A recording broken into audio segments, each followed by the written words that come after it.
बिस्मिल्लाहिर्रहमानिर्रहीम। आज का मज़मून बहुत ही अहम है और जहाँ जहाँ तक ये मेरी आवाज़ पहुँचे, अगर हो सके तो इसको अली इंजीनियर साहब तक या डॉक्टर जाकिर नाइक तक ज़रूर पहुँचाएँ, क्योंकि ये दो हज़रात हैं जो बहुत ज़्यादा मकबूल हैं, बहुत ज़्यादा बोलते हैं, लोग इनको सुनते भी हैं और ये शिर्क के ख़िलाफ़ भी बोलते हैं, लेकिन चंद शिर्क इनके अंदर भी मौजूद हैं। अगर ये इनसे तौबा कर लें और लोगों की सही रहनुमाई करें तो एक बहुत बड़ी दीनी खिदमत हो सकता है। सबसे पहले मैं अली इंजीनियर साहब से गुजारिश करूँगा कि आपने अपने सामने ये किताबें भी रखी होती हैं और इन किताबों के ऊपर भी आप अमल नहीं करते हैं सही तरीके से, अकायद के लिहाज से। और आपका ये कहना कि मैं हूँ इल्मी किताबी, तो ये बिल्कुल बात हकीकत के साथ मुताबिकत नहीं रखती है। देखिए, आपका पहला शिर्क तो ये है कि आप इल्ज़ाम लगाते हैं याकूब अलैहिस्सलाम के पूरे ख़ानदान के ऊपर कि उन्होंने यूसुफ अलैहिस्सलाम को सजदा किया था। तो बताओ, सारे अंबिया तो अल्लाह को सजदा करते थे और यही वो तालीम देते थे। और सूरह यूसुफ के अंदर जो मजमून आया है वो बड़ा सादा है। यूसुफ अलैहिस्सलाम ने बचपन में ख्वाब देखा, अपने वालिद साहब को बताया और वालिद साहब ने उसकी ताबीर बता दी, उसका मानी और मफहूम बता दिया कि मेरे बच्चे इस तरह होगा, तुझे अल्लाह मुंतखब करेगा और तेरे ऊपर नेमतें उस तरह तकमील करेगा जिस तरह इब्राहीम अलैहिस्सलाम और इसहाक अलैहिस्सलाम के ऊपर की, इस ख़ानदान के ऊपर अल्लाह अपनी रहमतों की बारिश बरसाएगा और तुझे बातों की तह तक पहुँचना यानी बहुत ज़्यादा दानाई अता फरमाएगा। तो ये चीज़ अल्लाह ताला अंबिया को अता फरमाता है और हालात वाक़यात को फेर के गैर महसूस तरीके से अल्लाह ताला ने वो सारी बातें सच कर दिखाई। और ऐसे मौके के ऊपर जब वो मिस्र में दाखिल हुए, जब पहले वहाँ वो भाई खैरात लेने गए थे, अंदाज़ा लगाइए, बिल्कुल वो गल्ला लेने जाते थे बहुत थोड़े से पैसे लेकर, और एक दफ़ा तो खैरात भी मांगी। अब वहाँ रॉयल फैमिली की हैसियत से दाखिल हो रहे हैं। तो इस सारे मंजर को देखे, इस शाना अंदाज को देखे, ये पैगंबर हैं, ये अल्लाह के सामने सजदा रेज हो गए शुक्रगुजारी के तौर पर। तो आपका ये कहना कि ये सजदा यूसुफ अलैहिस्सलाम को हुआ है, डॉक्टर जाकिर नाइक भी इसी को इसी तरीके से मानते हैं और डॉक्टर इसरार अहमद भी इसी शिर्क के कायल हैं। मौदूदी साहब ने ये दरवाज़ा खोला और ये सारे इसके अंदर दाखिल हो गए। इससे पहले इब्न कसीर ने भी इसी शिर्क को बयान किया। तो ये ना करें, ये सजदा शुक्र था और ये यूसुफ अलैहिस्सलाम को सजदा नहीं था, मसजूद अल्लाह था। जिस तरह इमाम राजी भी बयान करते हैं, इमाम बुखारी रहमतुल्लाह अलैह इसी अंदाज से लाए हैं। और इस दौर में मुआहिद आलिम दीन डॉक्टर उस्मानी रहमतुल्लाह अलैह ने इसकी यही तफसीर बयान की है कुरान और हदीस की रोशनी में। और फिर फतवा लगाया कि जिनका अकीदा ख़राब होता है, ईमान ख़राब होता है, वो इस तरह तफसीर करते हैं कि ये सजदा यूसुफ अलैहिस्सलाम को हुआ था। तो इस शिर्क से तौबा करें, सारे तौबा करें। मोहम्मद हनीफ ने भी अपनी दावतुल कुरान के अंदर इस शिर्क को इसी तरीके से लिख दिया और इसकी सारी जमात वाले इस शिर्क के कायल हैं। सारे तौबा करो मेरे भाइयों, ये चंद दिनों की ज़िंदगी है, हमेशा की ज़िंदगी आखिरत की है और उसका दारोमदार ईमान के ऊपर है, तौहीद खालिस के ऊपर है। दूसरा शिर्क अली इंजीनियर साहब का ये कहते हैं कि अल्लाह ताला जन्नत में हमें छोटे छोटे अल्लाह बना देगा। ये बहुत बड़ी जसारत, ऐसे अल्फाज भी नहीं सोचने चाहिए, बोलना तो बड़े दूर की बात।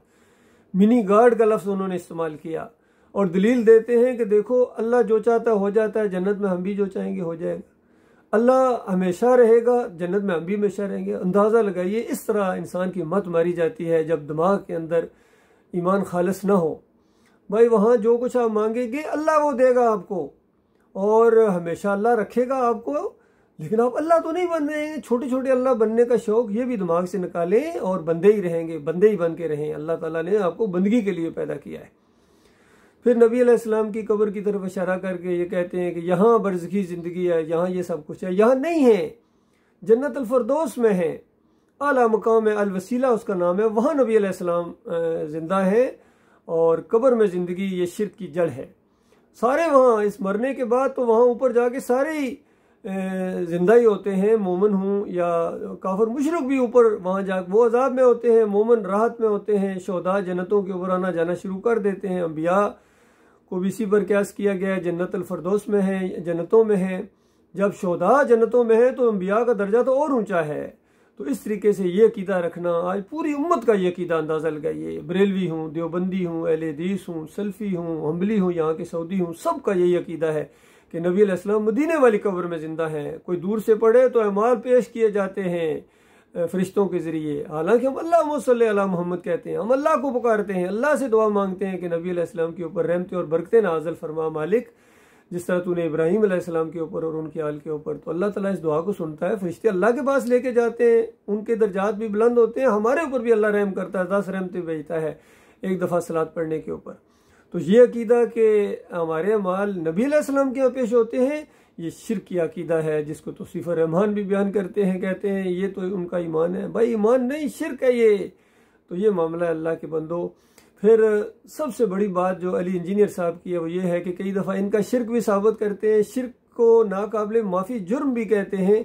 इनके इतने शिर्क या कुफ्र या वाक़यात को भी बयान करते हैं और फिर कहते हैं फ़ख्र के साथ कि मैं इनके पीछे नमाज़ें पढ़ता हूँ। भाई नमाज आपके ऊपर तो अभी तो फ़र्ज़ ही नहीं है, नमाज तो मोमन के ऊपर फ़र्ज़ है। इन्ना सलात कानत अलल मोमिनीना किताबुम मौक़ूता, कि जो मोमन हो, मुखलिस मोमन हो, उनके ऊपर सलात फ़र्ज़ है। जिनके अकीदे के अंदर भी खराबी हो और उनके ऊपर तो सलात फ़र्ज़ नहीं है। फिर उजरत के भी ये कायल हैं, कहीं ना कहीं घुमा के ख़ुद भी यूट्यूब से कमा रहे हैं, और डॉक्टर जाकिर नाइक भी उजरत के हक़ में हैं, उजरतियों के पीछे, बदअकीदा के पीछे नमाज़ें पढ़ते हैं। तो ये अल्लाह की गैरत को ललकारना है, ये ईमान खालिस नहीं है, याद रखिए। इस वजह से आप अकीदे की खराबी की निशानदेही अपनी पहले करें, अपनी इस्लाह करें, तौबा करें, बयान करें। इल्लल्लज़ीना ताबू व असलहू व बय्यनू, ये अल्लाह ने बताया आलम दीन के लिए। आम आदमी तो ठीक है अपनी तौबा करे, इस्लाह करे, लेकिन जो आलम दीन है, जो गुमराही फैला चुका हो, स्टेज से बोलता हो, उसको पूरी तरह ऐलान करना चाहिए कि भाइयों मैं अल्लाह का मोमिन बंदा हूँ और मेरा इन शिर्क के साथ कोई तल्लुक नहीं है, इन मसलकों के साथ कोई तल्लुक नहीं है। वास्ते वसीले का शिर्क हो, पुकारों का शिर्क हो, नज़र न्याज़ों का शिर्क हो, तावीज़ गंडे का हो, इमाम जामन का हो, या जमहूरियत का शिर्क हो, जितने भी शिरकिया चीज़ें हैं मेरा इनसे कोई तल्लुक नहीं है। मैं बिल्कुल बेजार हूँ इनसे, और मैं मुखलिस बंदा हूँ, अल्लाह का मुस्लिम हूँ, और मैं अल्लाह की बात मानता हूँ कुरान में जो आई है, और आखिरी नबी मोहम्मद सल्लल्लाहु अलैहि वसल्लम की बात मेरे लिए हरफ आखिर है। और नबी अलैहिस्सलाम के ख़िलाफ़ जिसने भी कोई बात की है, वो कोई हो, क्योंकि अकाबरीन ने ईमान को बगाड़ा है, अब इनके अकाबरीन का मसला है, इनको दफ़ा करते हैं, अल्लाह की किताब को पीछे कर देते हैं। तो इस अंदाज से अल्लाह ताला ने एक सवाल भी रखा है, देखो अल्लाह खैरुम अम्मा युशरिकून, कि बताओ अल्लाह बेहतर है या ये जो शिर्क करते हो ये बेहतर है। तो चूँकि शिर्क अल्लाह के मुकाबले में होता है, तो अल्लाह बेहतर है या ये मज़ार बेहतर है, ये मूर्तियाँ बेहतर हैं, ये दरगाहें बेहतर हैं, गुम्बद बेहतर हैं, सजदा ताज़ीमी बेहतर है जो तुम करते हो, ये वाला फलसफा बेहतर है, जो अल्लाह ही को सजदा किया जाए ये बेहतर है, या ये जो नज़र न्याज़ें 11वीं 12वीं मिलादें, ये जो कुछ करते हो, जितना कुछ करते हो, ये बेहतर है या अल्लाह बेहतर है। तो इस स्लोगन को जो अली इंजीनियर साहब ये एक स्लोगन बोलते हैं बहुत ज़्यादा, इनके स्टूडेंट भी, कि मेरे नबी जैसा है ही को नहीं, तेरे बाबे तो शाह ही को नहीं। ये बाबे वाकई बिल्कुल कोई शाह नहीं, इसमें सारे शामिल हैं, सारे बाबे इसके अंदर शामिल हैं, और इसको अल्लाह के साथ मुकाबले वाले अंदाज में लाना चाहिए। अल्लाह खैरुन, क्या अल्लाह बेहतर है, अम्मा युशरिकून, या ये शिर्क करते हो ये बेहतर हैं। तो इस अंदाज से अल्लाह का मामला है, लैसा कमिस्लिही शैउन, अल्लाह जैसा तो कोई है ही नहीं, उसकी मिसाल जैसे भी कोई नहीं है, तो अल्लाह जैसा है ही कोई नहीं। और इन बाबाओं, मज़ारों, गुम्बदों, पीरी मरीदी, जमहूरियत, जितने ये फलसफे हैं सारा, ये तो कोई शाह ही कोई नहीं, ये तो बिल्कुल इनकी हकीकत ही कोई नहीं है। और ये कब्रों के अंदर ये बेजान लाशें हैं, अमवातुन गैर हया, ये मुर्दे हैं, इनके अंदर ज़िंदगी की रमक तक बाकी नहीं है, क़यामत तक कोई मुर्दा सर नहीं उठा सकता है। ये दाता दस्तगीर मुश्किल के शाह हाजत रवा मुख्तार कुल कैसे बना दिए गए, इनके पास तो इतना भी इख्तियार नहीं है कि मक्खी पैदा करें, और खजूर की गुठली के ऊपर जो कितमीर होता है इसके भी ये मालिक नहीं है।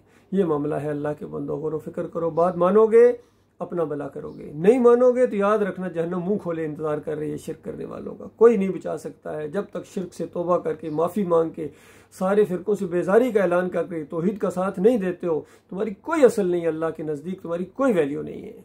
अल्लाह ताला गौर व फिक्र करने की तौफीक अता फरमाए। मैं आपका भाई हूँ, मैं कोई पीर नहीं हूँ, मौलवी नहीं हूँ, और ना कोई सियासी लीडर हूँ। मैं आपका भाई हूँ, खादम हूँ आपका, मेरी कौम के लोगों, सारी इंसानियत के लिए मेरा ये दर्द है। अल्लाह ताला गौर व फिक्र करने की तौफीक अता फरमाए।